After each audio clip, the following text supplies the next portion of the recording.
Curhat dibalas dengan curhat. Saya Yanes Yosua Frans, tenaga ahli kantor staf presiden yang sudah pensiun karena Pak Jokowi idola saya pensiun.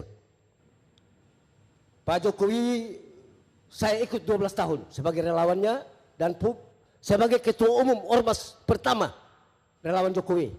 Saya ditugaskan untuk keliling Indonesia lawan mafia tanah. Dan perlu bapak-bapak, ibu-ibu semua ketahui bahwa dulu orang bicara ketahanan pangan. Di era Jokowi dan Pak Prabowo orang bicara kedaulatan pangan. Dan kedaulatan pangan ini semua yang sudah diterangkan oleh Pak Menteri sangat benar. Hanya memang Pak Menteri, tanah-tanah masyarakat yang dirampas oleh mafia tanah sangat tersiksa mereka. Saya keliling seluruh Indonesia. Mulai dari Papua, Kalimantan, Sulawesi, apalagi Sumatera dan Jawa, NTB, NTT. Apa yang saya lihat? Mereka sengsara.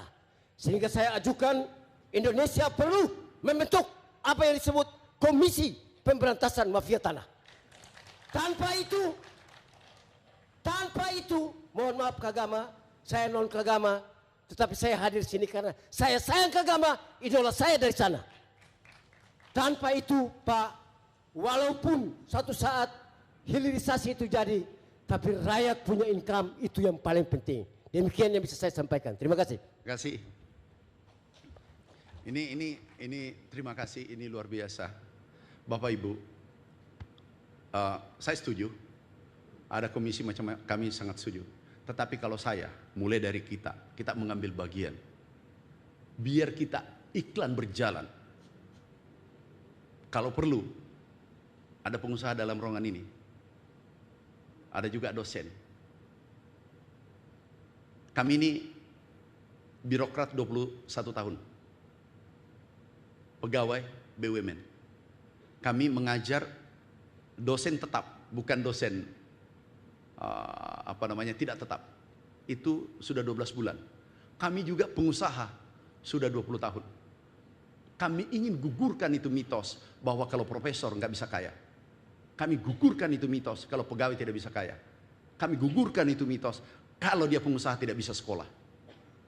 Artinya kita mulai aku setuju.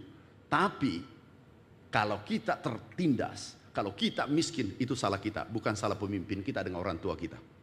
Yang saya tahu, kita yang harus bertarung. Kami lahir miskin, tapi kami tidak sesali kedua orang tuaku. Aku bangga karena aku hidup dalam tekanan. Baru lahir sudah tertekan.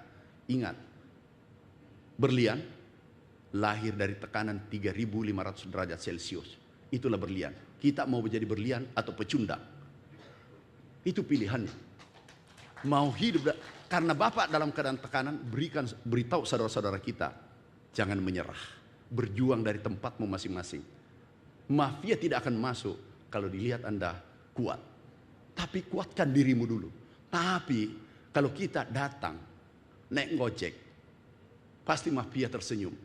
Tapi kalau kita sama-sama gunakan private jet, pasti mikir itu mafia. Ini ada anak putra terbaik bangsa. Ini asli dari lahir di bumi Indonesia. Dia petarung, jangan dia dianggap remeh. Ayo mari kita bangkit.